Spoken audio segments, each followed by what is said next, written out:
Sebaik-baik teladan adalah Nabi Shallallahu Alaihi Wasallam dalam menghadapi berbagai macam permasalahan.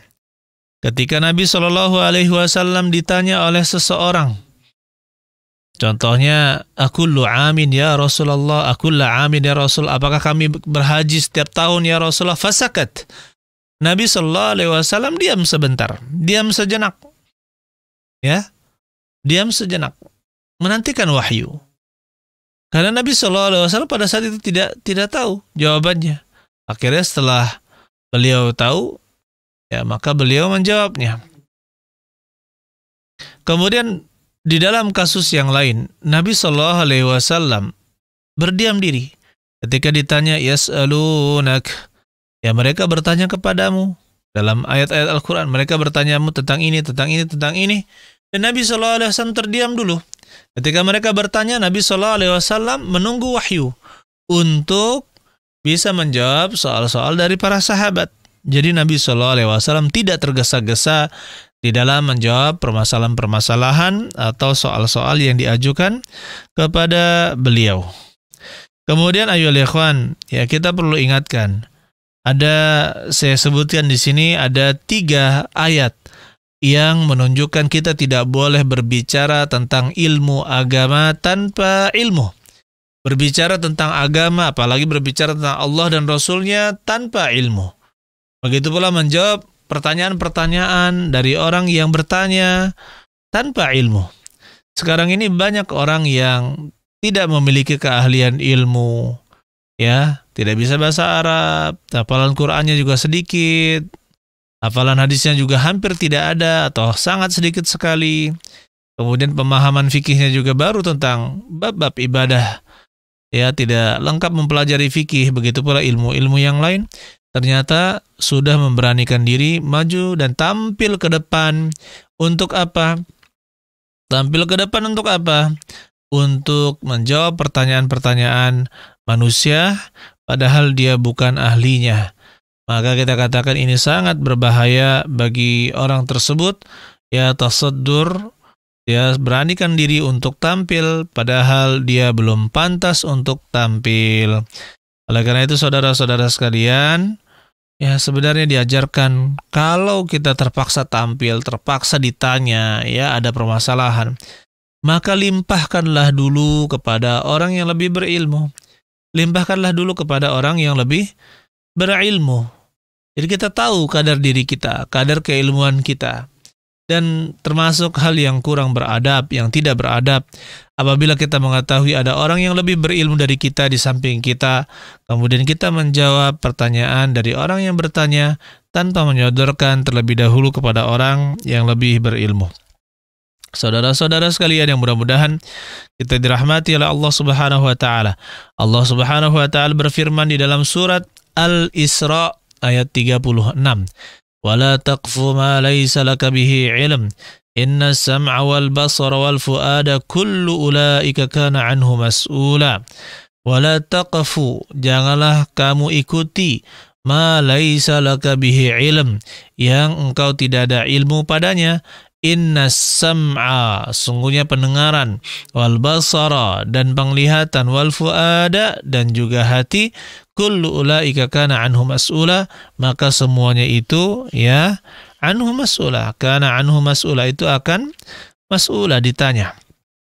Gitu pula di dalam surat Al-A'raf ayat yang ke-33, Allah Subhanahu wa taala berfirman, "Qul innama harrama rabbiyal fawahisha ma zahara minha wa ma batan wal ithma wal baghya bighairil haqq wa an tusyriku billah ma lam yunazzil bihi sultana wa an taqulu 'ala Allahi ma la ta'lamun." Qul innama harrama rabbi, katakanlah sungguhnya yang diharamkan oleh Rabbku ada apa?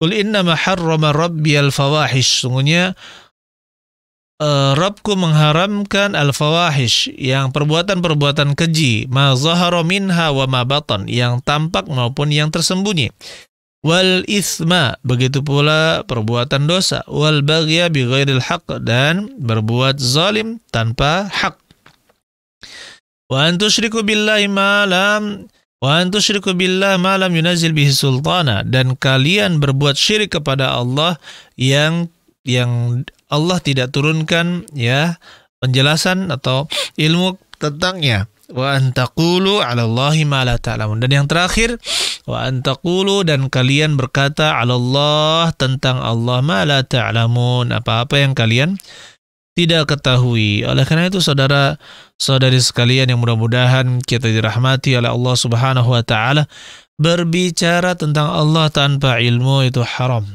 Bahkan dia adalah sesuatu yang bisa mengeluarkan seorang dari agama Islam. Berbicara tentang sifat Allah, ya dia memastikan ini sifat Allah, ini bukan sifat Allah. Kemudian dia mengatakan dengan sebenar-benarnya inilah sifat Allah, padahal tidak ada dalil dari Al-Quran maupun hadis-hadis Nabi Sallallahu Alaihi Wasallam yang menyebutkan hal tersebut. Maka ini dosa yang sangat besar, berbicara tentang Allah tanpa ilmu. Ya, ayolah ikhwan, ini termasuk fikih dari seorang alim.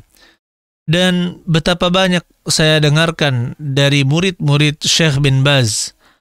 Murid-murid Syekh bin Baz saya dapatkan dari Syekh Muhammad Hadi Al-Madakhali, kemudian Syekh Abdullah Al-Bukhari, kemudian Syekh yang lain, kemudian ya para masyayikh di Madinah.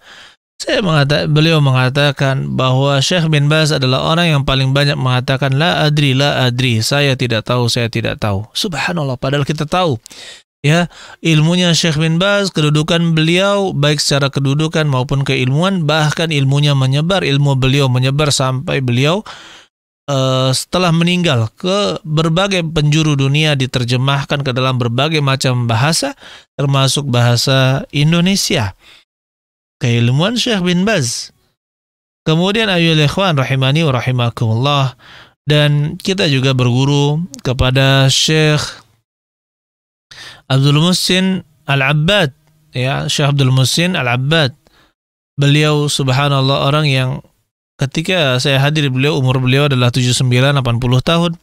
Beliau sangat tua dan sangat berilmu, memiliki hafalan yang luar biasa kuatnya dalam ilmu hadis. Begitu pula sangat paham terhadap ilmu fikih, dan betapa banyak pertanyaan yang diajukan ke beliau hampir di setiap majelis. Di setiap hari dalam satu majelis, beliau ada pertanyaan yang masuk mengatakan la alam, la adri. Saya tidak tahu, saya tidak tahu. Beliau tidak malu.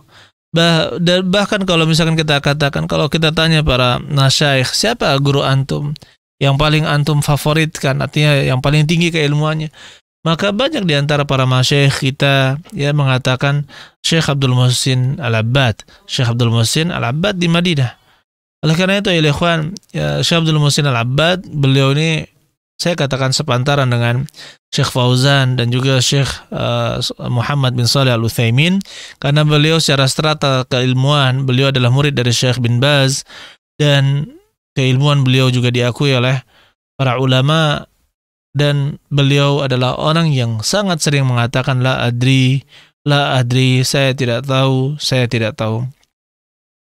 Bahkan ketika umrah kemarin yang tahun lalu ya, hadir di majelis beliau ditanya terhadap suatu permasalahan.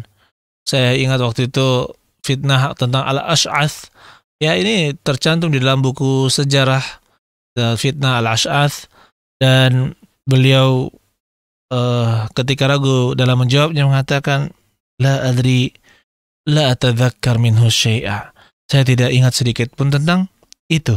Beliau tidak malu dengan umur yang beliau sudah 84-85 tahun. Beliau tidak malu di hadapan jamaah yang jumlahnya ada ribuan orang. Sekali majelis beliau ya ribuan orang, bisa jadi 2000 orang yang duduk, atau paling tidak 500, 1000 orang yang duduk di majelis beliau, dan beliau mengatakan la adri. Tidak malu untuk mengatakan la adri. Dan ini sangat jarang kita dapatkan di radio-radio dan TV-TV yang bukan sunnah. TV-TV dan radio-radio yang bukan sunnah ya, apalagi TV-TV biasa yang tujuannya adalah komersil, maka sangat jarang kita dapatkan ya seorang penceramah mengatakan la adri, saya tidak tahu hukumnya. Ya, apakah takut diketawai? Apakah takut menjadi malu? Tidak ayyuhal ikhwan. Justru orang yang mengatakan la adri itu adalah orang yang berilmu. Orang yang berilmu. Sehingga kita katakan la adri nisful ilm. Para ulama menyebutkan ucapan la adri adalah setengah dari ilmu. Kenapa? Karena ilmu itu sangat luas. Ilmu itu sangat luas. Ketika seorang apalagi mempelajari tentang fiqhul khilaf, fikih terhadap perselisihan pendapat di kalangan para ulama, dan sangat mengetahui ini dan belum ada pendapat yang kuat yang dia teliti dan dia belum melakukan penelitian, maka dia mengatakan la adri, saya tidak tahu, la adri, karena sebenarnya inilah keluasan ilmunya, keluasan ilmu dari seseorang. Nah, karena itu ya ikhwan, ketika sudah mendapatkan ilmu atau dasar-dasar ilmu, janganlah malu untuk mengatakan la adri. Saudara-saudara sekalian, ya, para malaikat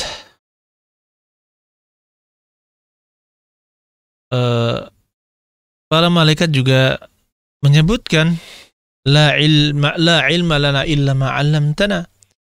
Ya, tidak ada ilmu yang kami miliki kecuali yang engkau ajarkan kepada kami. Kecuali yang engkau ajarkan kepada kami. Malaikat sendiri, la ilma lana illa ma 'allamtana. Tidak ada ilmu, ya, milik kami kecuali apa yang engkau ajarkan kepada kami. Oleh karena itu saudara-saudara sekalian, jangan memberanikan diri untuk berfatwa tanpa ilmu. Karena memang Nabi SAW sebutkan, innallaha la yaqbidul ilma intiza'an yantazi'uhu min suduril ibad. Sesungguhnya Allah Subhanahu wa taala tidaklah mencabut, ya, ilmu dengan sekali cabut dari hati-hati para hamba. Walakin yaqbidul ilma biqabdil ulama. Tetapi Allah mencabut ilmu itu dengan mewafatkan para ulama. Hatta idza lam yubqi aliman, sampai ketika Allah tidak menyisakan orang yang alim, orang yang berilmu, ittakhadhan nasu, manusia menjadikan atau mengambil ru'usan juhala, pemimpin-pemimpin yang bodoh. Fasu'ilu, kemudian pemimpin-pemimpin bodoh tersebut ditanya, fa'aftau bighairi ilmin, dan mereka menjawab tanpa ilmu. Fadhallu wa adhallu, mereka itu sesat dan juga disesatkan. Begitu pula kata Nabi sallallahu alaihi wasallam, katakan, ya man qala alayya ma lam aqul, barang siapa yang berkata atas namaku ma lam aqul, yang tidak pernah saya katakan, falyatabawwa baitan fi jahannam, maka sediakanlah rumah di neraka jahannam. Wa man afta bi ghairi ilmin, barang siapa berfatwa tanpa ilmu, kana ithmuhu ala man aftahu, maka dosanya ya bagi orang yang menfatwakannya. Man uftiya bi ghairi ilmin, barang siapa yang diberi fatwa dengan tanpa ilmu, maka dosanya adalah bagi yang berfatwa. Wa man asyara ala akhihi bi amrin, barang siapa mengisyaratkan kepada saudaranya dengan suatu perkara, ya'lamu rusyda fi ghairihi, dia mengetahui bahwasanya yang benar ya pada selain itu, faqad khanahu, maka dia telah mengkhianatinya. Nah, karena itu saudara-saudari sekalian yang mudah-mudahan kita dirahmati oleh Allah Subhanahu wa taala, jangan sampai kita berbicara tentang atas nama Allah, atas nama Nabi sallallahu alaihi wasallam tanpa ada ilmu. Ya, sebenarnya simpel.